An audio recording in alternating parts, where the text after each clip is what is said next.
It started with a couch. An ugly couch.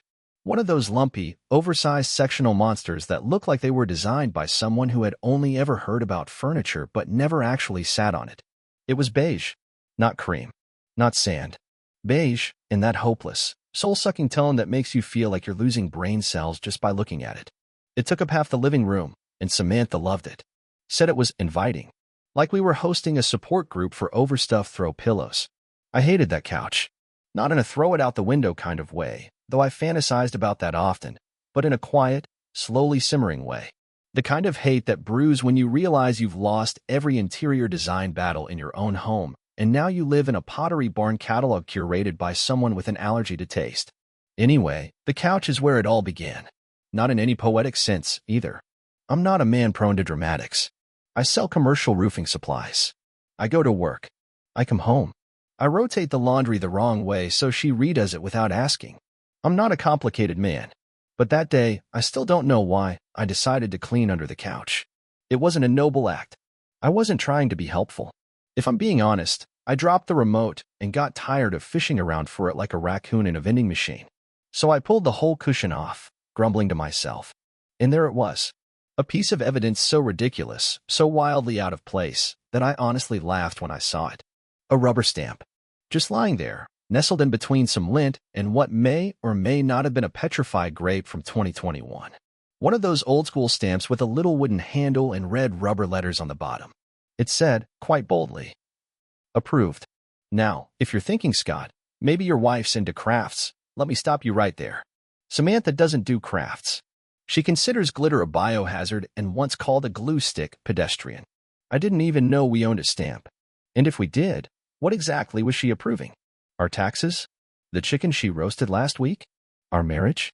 Because let me tell you, that stamp had clearly been put to use. The red ink was smudged. The letters worn. This thing had seen things. Now, a normal man might have shrugged and gone on with his day. But I'm not normal. Not after that couch. Not after being told that bamboo placemats are an aesthetic choice, not a hill to die on. I was curious. And bored. Dangerous combination.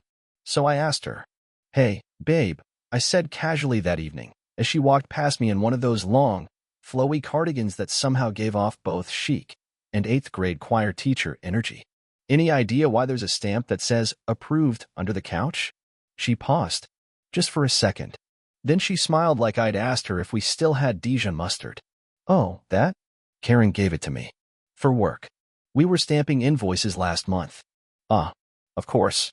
The invoice stamping phase of your job. At the museum gift shop." "Yes, because I'm sure tourists demand swift approval of their novelty dinosaur mugs." She rolled her eyes, kissed me on the cheek, and went off to refluff the world's most aggressively decorative throw pillows. And that was that. Until it wasn't. A few days later, the stamp showed up again. This time, on the back of a receipt. I noticed it on the counter while looking for batteries in the junk drawer. The receipt was for a frame shop. Framing a photo, apparently. Size, 8 by 10. The stamp was bright and clear at the bottom. Approved. Weird. So naturally, I did what any suspicious, overly imaginative man would do. I started a notebook. Nothing fancy. Just a little spiral thing I found in the garage. I started logging stamp appearances. Places. Times. Circumstances. I dubbed the investigation Operation Approved, mostly because I was sleep-deprived and found it hilarious. Over the next 3 weeks, the stamp made appearances in the strangest places. A napkin in her purse, with a lipstick print and approved stamped right next to it. A library checkout slip with approved covering the title of the book, French Love Letters, A Cultural History. A grocery list. Items included almond milk, cherry lube, and brie. At the bottom, approved. I started to feel like a conspiracy theorist, like one of those guys who draws yarn between photos on a wall. Was the stamp a code? A symbol? Was I losing my mind? Or was my wife running an underground approval ring from our living room? Then came the envelope. Delivered to our mailbox, handwritten address, no return info. Inside, a single Polaroid photo of our backyard. Except in the photo, Samantha was in it. Sitting on the deck, legs crossed, holding that stupid stamp up to the camera like she was endorsing it.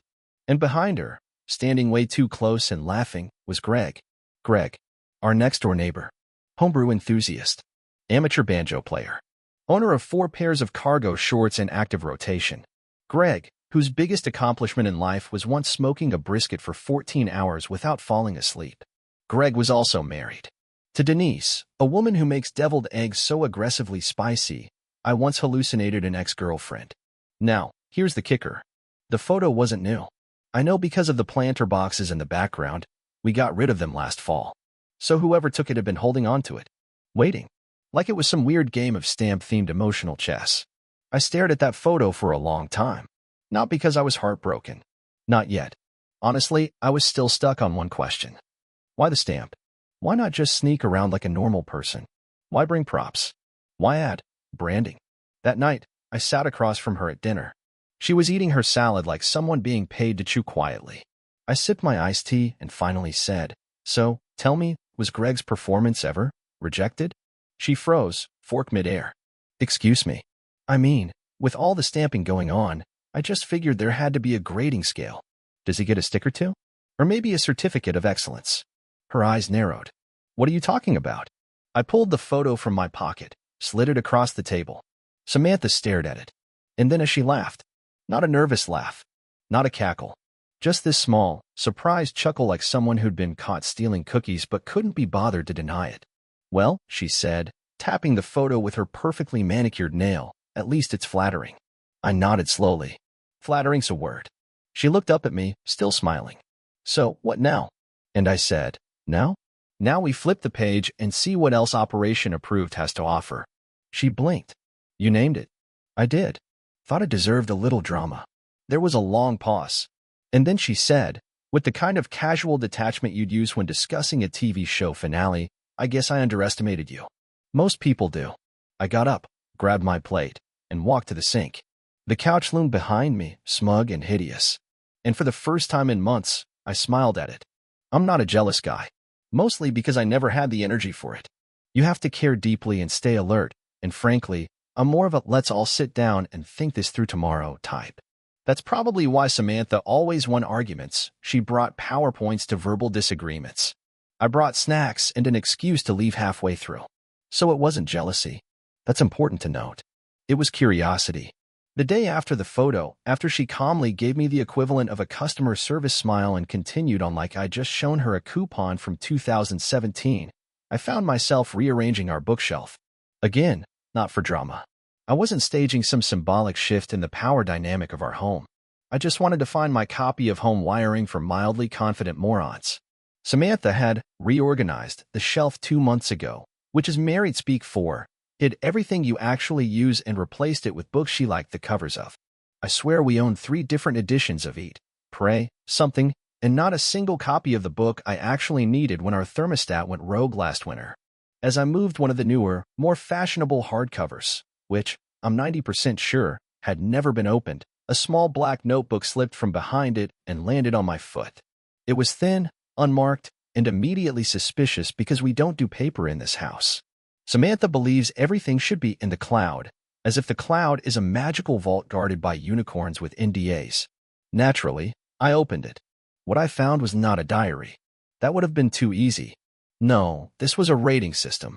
Yes, a literal numerical system. Like Yelp. For people. Each page had a name, a date, and then various scores. Charm, humor, confidence, listening, with quotation marks, like she didn't totally believe in the concept. Then a final score.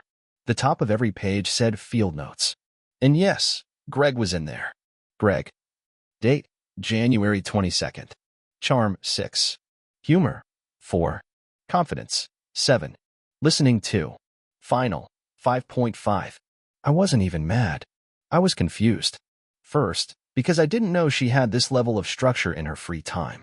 Second, because how does Greg get a 7 in confidence? This is a man who once tripped over his own shoelace at a community potluck and blamed it on the humidity.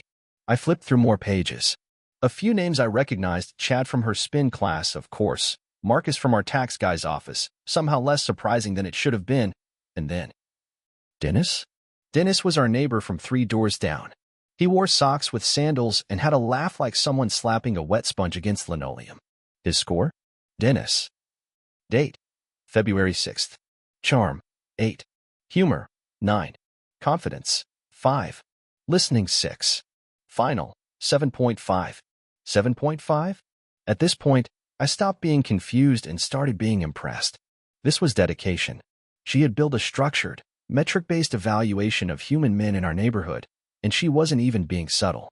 If I had the social stamina to casually audit local personalities, I'd be running for mayor by now. I wasn't sure what I was more startled by, her betrayal or her spreadsheet-level commitment to rating mediocrity. Later that week, she went to her board game night, which, judging by the timestamps on her field notes, was less Monopoly and more Guess Who than Rate Them. So I took the opportunity to do something I hadn't done in months. I opened her computer. Before you get judgmental, yes, I know it's her private property. Yes, I know trust is sacred. But let's not pretend she hadn't already turned our marriage into the dating Olympics. And anyway, she once read my email and got mad that I didn't respond to my mom fast enough, so I considered the moral score even. Her desktop looked like someone was halfway through applying for 6 different jobs and gave up on all of them at the same time. Tabs everywhere. Unnamed folders. A file titled, Presentation Final used this one really. But one thing stood out, a document titled, The League. Naturally, I opened it. It wasn't a Word doc. It was a PowerPoint. A PowerPoint. Slide 1, The League, Strategic Overview. Slide 2, Membership Rules, Confidential. Slide 3, Scouting Schedule Q1, Q2. Slide 4, Evaluation Criteria, V.3. This was no simple notebook. This was an operation. Apparently, Samantha and 2 of her friends, who I won't name, but let's just say one of them makes very dry cookies and the other once claimed she could smell dishonesty, had created a sort of hobby group. They called themselves The League. Not because they liked sports, but because dating after 30 is basically fantasy football with heartbreak. Their words, not mine. The rules were outlined clearly. All evaluations must be documented. No direct overlap. No repeats within a 3-month window. Bonus points for creativity and discovery. Absolutely no falling in love. They even had a section on exit strategy scenarios. One bullet point read, if long-term partner discovers operation, initiate phase D, denial, diversion, defensive charm. Well, I thought, that ship has sailed. I closed the laptop, put the notebook back, and went out to the garage. Not in a dramatic way, again, not my style. I just needed to be somewhere with less estrogen and fewer PowerPoints. I stood there for a while, staring at the snowblower that hadn't worked since 2019, thinking about how I'd become a footnote in someone's dating pilot program. Not a tragic figure. Not a heartbroken husband. Just a name with a score. I didn't know what my score was. She hadn't listed me in the field notes, which somehow felt worse than any number would have been. Even a 3. I was unscored. Unranked. Apparently, I didn't even make the playoffs. That night, she came home late, humming to herself. Happy. Relaxed. I greeted her at the door with a smile. Good game. I asked. She blinked. What? Board game night. You win. Oh, she said, blinking. Yeah, totally crushed it. I nodded. Of course you did. You've always had a real talent for strategy. She smiled back, oblivious. And I made a quiet decision, right then, somewhere between her fake laugh and my very real realization that I'd been living in a low-budget psychological experiment. I was going to join the league. Not hers, obviously. My own. I started with an email. Not because I lacked the courage for a face-to-face moment, or because I thought writing it out would somehow preserve my dignity. No, I chose email for one reason only, paper trail. Samantha once told me everything in life needed proper documentation. I figured this counted. The subject line was feedback request, performance evaluation. The body was short.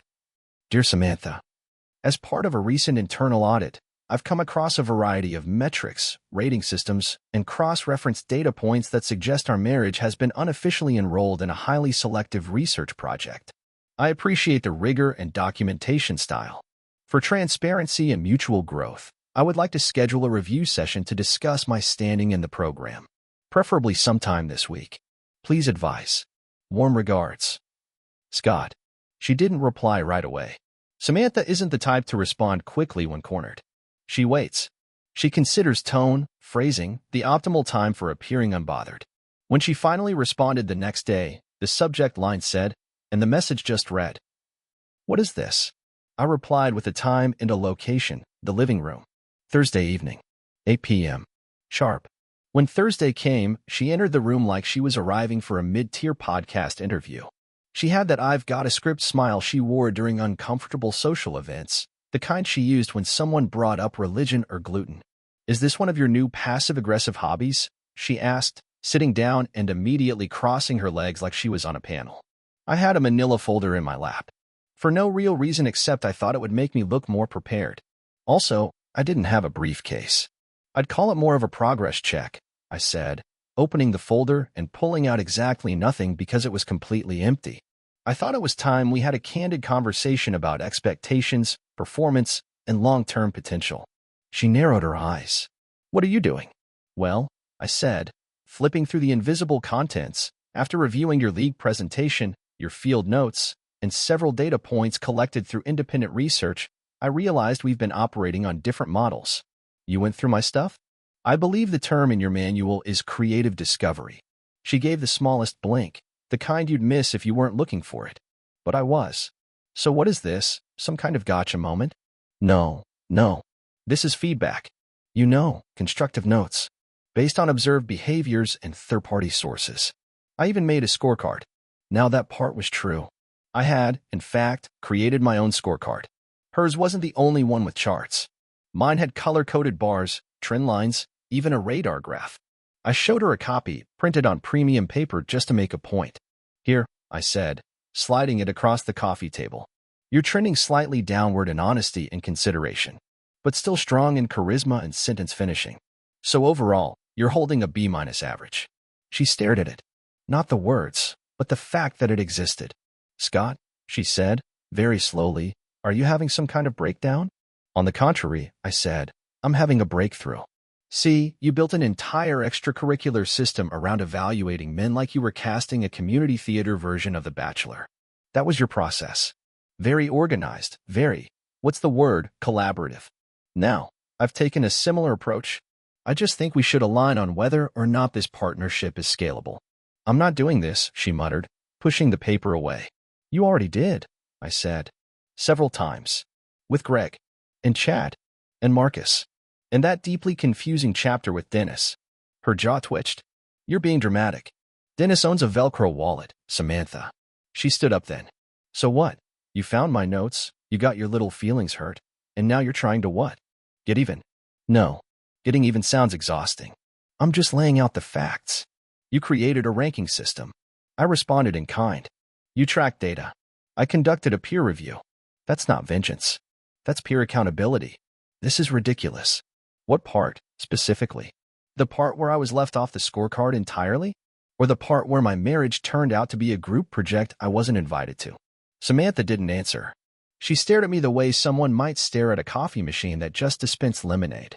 Confused. Maybe slightly offended. Then, for the first time in the conversation, she dropped the performance. She sat down again. "All right," she said. "Fine. You want the truth? I got bored. You were boring. You always do the same things, say the same things, wear the same 6 shirts. I needed something different." "Well," I said. "Strong feedback. Thank you for your honesty. Let me write that down, boring. Got it. I'm on taking notes in the air." She rolled her eyes. "You're turning this into a joke because you can't handle that maybe you were the problem." "Could be," I nodded. "Although, generally speaking, people who discover they're in a dating tournament without consenting to participate don't usually turn out to be the mastermind." Samantha folded her arms. "What do you want me to say? That I'm sorry? That I regret it? That I still love you?" "Oh, no, let's not go full after-school special," I said. "I don't need a dramatic apology. I just wanted to see how long it would take you to admit it. 22 minutes, by the way. Not your best time. Are you done?" "Almost. One last thing." I reached under the table and pulled out a printed document, a spreadsheet titled Exit Interview. "I have a few closing questions," I said, flipping the page toward her. "Optional, of course. Just for future relationships." She didn't take the paper. Just stared at me like she was debating the feasibility of getting up and walking into the wall. I smiled. Not because I was winning. Not because I felt vindicated. But because for once, I wasn't the one pretending everything was fine. She stood again, but slower this time. "You're really not going to yell?" "Nope." "Not going to cry?" "Already did that. 2 days ago. While vacuuming. Very efficient." She stared down at me for a moment. And then she laughed. Just once. You're impossible, she said. And yet, I replied, you still gave me a toothbrush rating of 9. So that's something.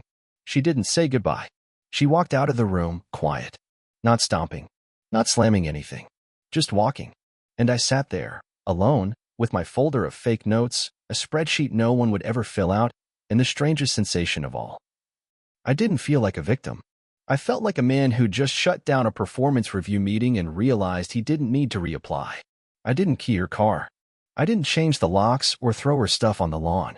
I didn't even block her on social media, though I did consider tagging her in a photo of the empty bookshelf she curated like a boutique display window.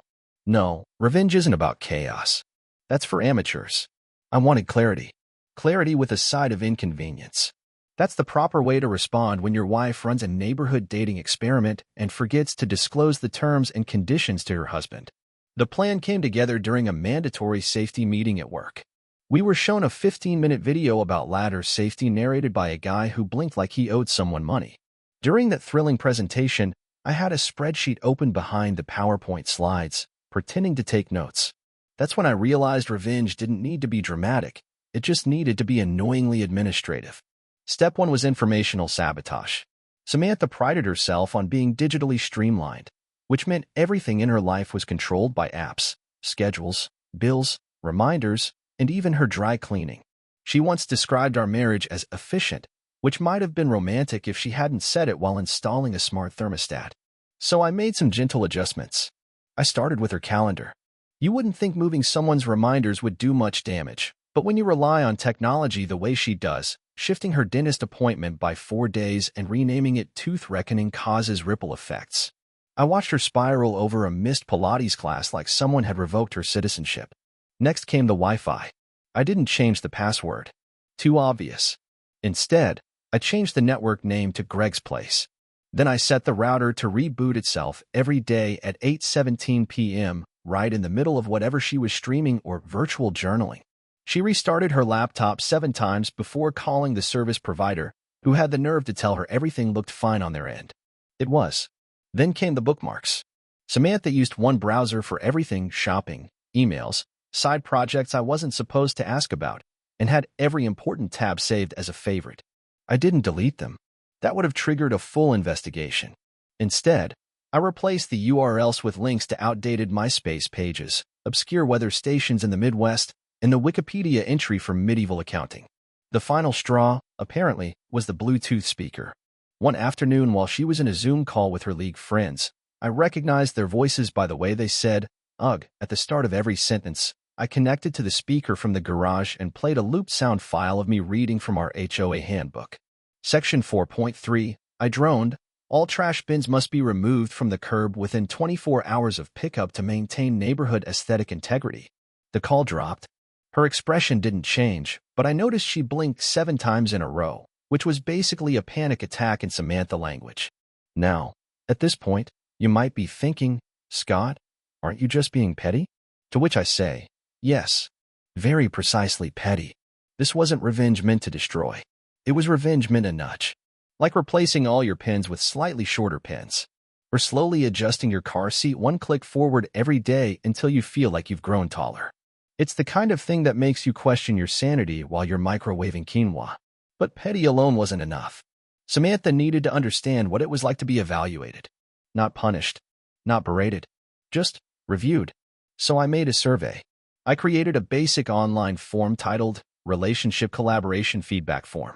It looked professional. Branded. Corporate. At the top was a friendly message. Thank you for participating in this partnership. As we look to restructure future interpersonal relationships, your input is valuable. Please complete the following evaluation honestly and thoroughly. I sent her the link with the subject line Important, Q1 Review. The questions were direct but neutral. On a scale of 1 to 10, how would you rate your transparency? What could be improved in your approach to exclusive agreements? How often do you discuss exit strategies before initiating them? Do you believe honesty is essential, optional, or only when confronted with evidence? She didn't respond, not in words, but I did hear her mutter seriously, under her breath as she read it. That was enough. At work, people started noticing a change in me. I wasn't happier, exactly, but I was lighter, calmer. One guy asked if I'd started meditating. I told him no. I just stopped expecting sanity from shared bank accounts. He nodded like that was some kind of deep wisdom and walked away with a new respect for my shoulder posture. Samantha started spending more time out of the house after the survey. She claimed it was for mental clarity and resetting her intentions, which I interpreted as trying to meet someone who hadn't yet seen the PowerPoint. I didn't ask questions. I just started marking her absences on a whiteboard like a substitute teacher who'd given up on the lesson plan. Eventually, she tried to get the upper hand again. One afternoon, she sat down across from me and slid her phone across the table. "I've been journaling," she said. "Digitally." I opened the app. It was a note titled Thoughts on Scott. A list. Bulleted. Efficient. She leaned into her strengths. The items included: predictable, overly calm, listens too well, passive, lacks spontaneity, good with cords and chargers, low-maintenance dresser, surprisingly good at spite. I read it like a restaurant menu. Low-maintenance dresser sounded like a compliment if you squinted. "Thank you for the feedback," I said. "Would you like to opt in for a quarterly review meeting, or just continue with anonymous submissions?" She stared at me for a moment, then said, "I don't know who you are anymore." I shrugged. Apparently a solid 7 with excellent cable management. And that was the moment it shifted. Her shoulders dropped. Not in defeat, but in something more complicated. Not quite regret. More like a realization that I wasn't going to explode or beg or dramatically announce that I needed space. No dramatic declarations. No flinging open of doors. Just small, administrative adjustments. The slow-motion collapse of her upper hand. She didn't leave that day, but she didn't stay either. She started existing in the house like a guest who wasn't sure if the invitation still stood. That suited me fine, because step 5 was underway. It wasn't loud. It wasn't tough.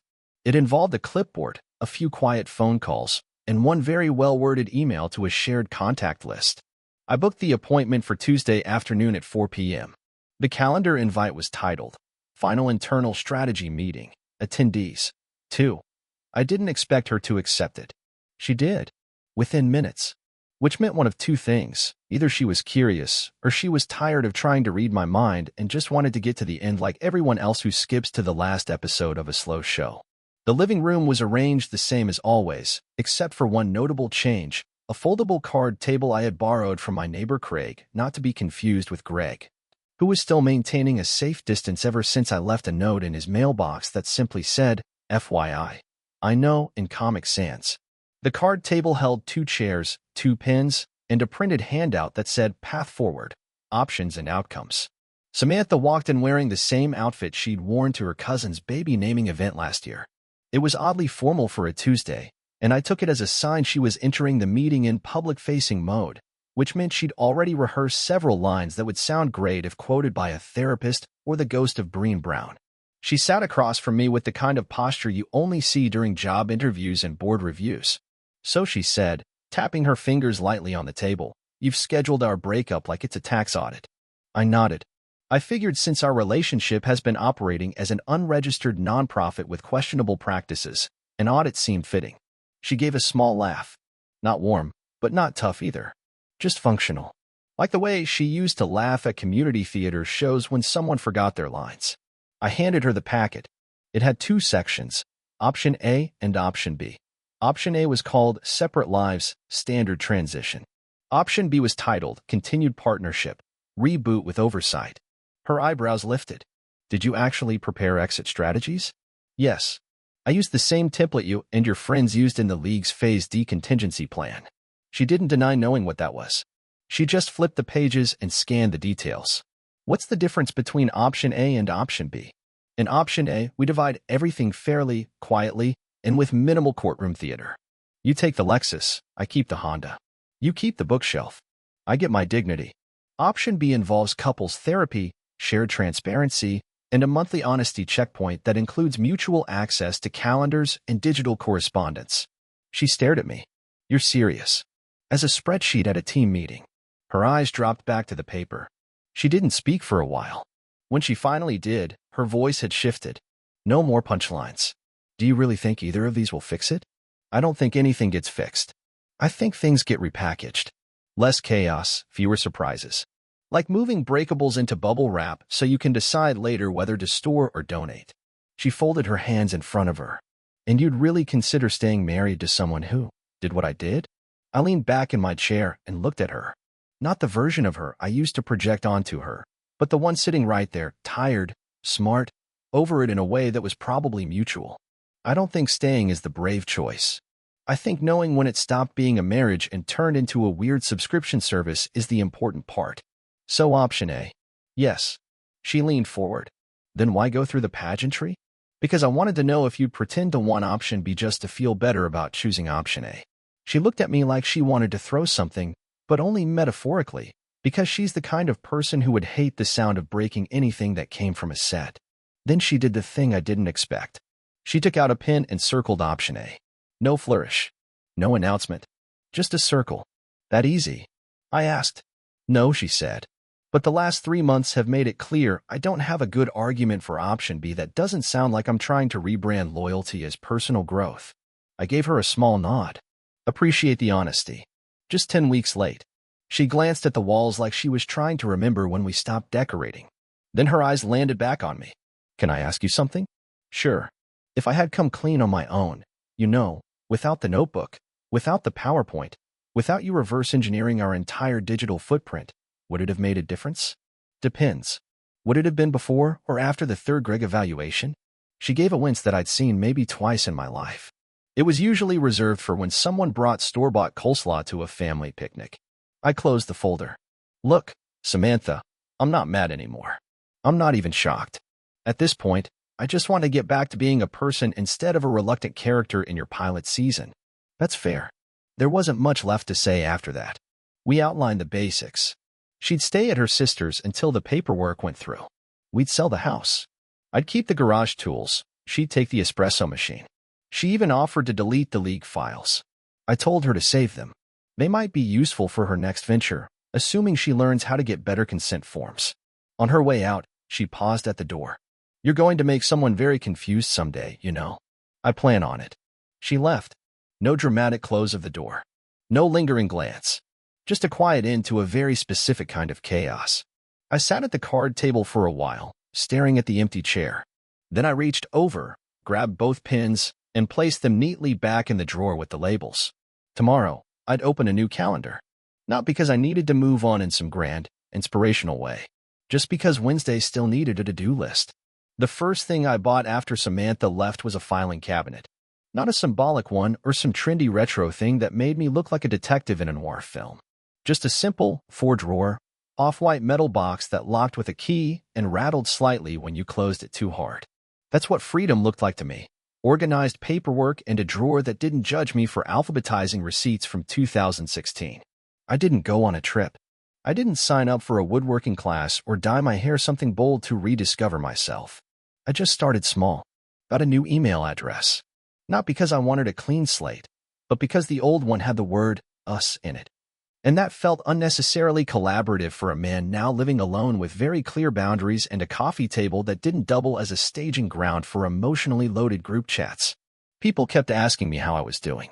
You'd be surprised how many different ways people try to say, so your wife cheated on you and made a Google Drive folder about it.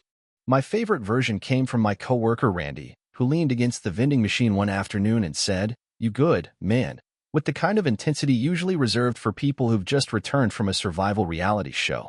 I told Randy I was fine, which was mostly true. Emotionally? Stable. Financially? Managing. Existentially? Somewhere between mild disbelief and a spreadsheet that now ranked local DMV offices by efficiency and chair comfort. The truth is, life without Samantha was quiet in a way I hadn't expected. Not silent. Just missing the constant updates. There were no calendar alerts about organic market hours. No push notifications about someone's coworker's dog's birthday. The house felt like it had unsubscribed from a newsletter I didn't realize I'd been receiving. I cleaned out the shared folders. Not out of spite, but because I needed the cloud space. I did keep one document, her original field notes entry on Greg. Mostly because every time I reread it, it reminded me how wildly inaccurate people can be while trying to be scientific about feelings. She gave Greg a 7 in spontaneity, a man whose idea of adventure was wearing mismatched socks to trivia night. There was no dramatic epiphany. No sudden surge of insight that washed over me while watching the sunset or folding laundry. What happened was much simpler. I adjusted. I reorganized. I recalibrated my expectations of adulthood to include the possibility that your spouse might treat relationships the way normal people treat fantasy football, intensely for a season and then casually forgotten once things stop being fun. One night, about 2 months after she'd officially moved out, I got a text from an unknown number. It just said, "Hey, do you still have my ceramic lamp?" No greeting. No name. Just that. Like the lamp had been quietly suffering in captivity and she was staging a rescue mission. I stared at the message for a minute. Then I replied, "It's been rehomed. The lamp's doing great. Joined a support group with the blender and the couch pillow that never made sense." She didn't reply. That was probably the closest thing we'd ever get to closure. I didn't date for a while. Not because I was scared or bitter, but because I didn't want to end up being someone's case study number 4 in a group message titled Potential But Predictable. Instead, I joined a trivia team. We meet every other Thursday at the community center. Our team name is Answer Pending, and we've lost 6 games in a row, but no one's keeping track because everyone there just likes filling in blanks without being evaluated for tone or charisma. I also unsubscribed from every self-improvement newsletter Samantha had ever added me to. You'd be amazed how much free time you gain when you're not being told to optimize your routine every 3rd hour. My new routine is this. I wake up, go to work, come home, sit on a chair that doesn't match anything else in the house, and feel completely fine with that. People keep expecting me to be either heartbroken or enlightened, as if every failed marriage ends in either therapy or skydiving. But the truth is, sometimes you just learn that the person you were with ran out of curiosity for who you were and started treating new faces like seasonal upgrades. That's not a tragedy. That's a badly managed inventory system. Samantha and I don't talk anymore. We didn't have a final sit-down where we said all the things we wished we'd said sooner. We didn't send long emails with subject lines like, "for what it's worth," or "just one last thing." We ended exactly the way we should have, with a calendar invite, 2 options, and a decision that didn't need to be romantic or emotional, just accurate. If there's anything I've learned, it's that being underestimated is a gift. It means people don't see you coming when you quietly reclaim your schedule, your space, and your dignity, all without making a scene. It means they remember you as boring, and you get to remember them as a project that never quite passed quality control. The ceramic lamp, by the way, did get rehomed. I gave it to Craig, the neighbor with the card table. He didn't ask questions. He just said, "This thing ugly on purpose?" And I said, "Apparently." Then we watched a documentary about traffic lights and said nothing for an hour. That, my friend, is peace. So, to answer the question everyone keeps asking, yes, I'm doing well. No, I didn't get revenge. I got quiet. I got order. And I got the filing cabinet. And let me tell you, Drawer 3 is now dedicated to relationships, past and lessons learned. It's half full. No rush to top it off. I've got time. Thanks for watching. Rate the story in the comments. Subscribe to the channel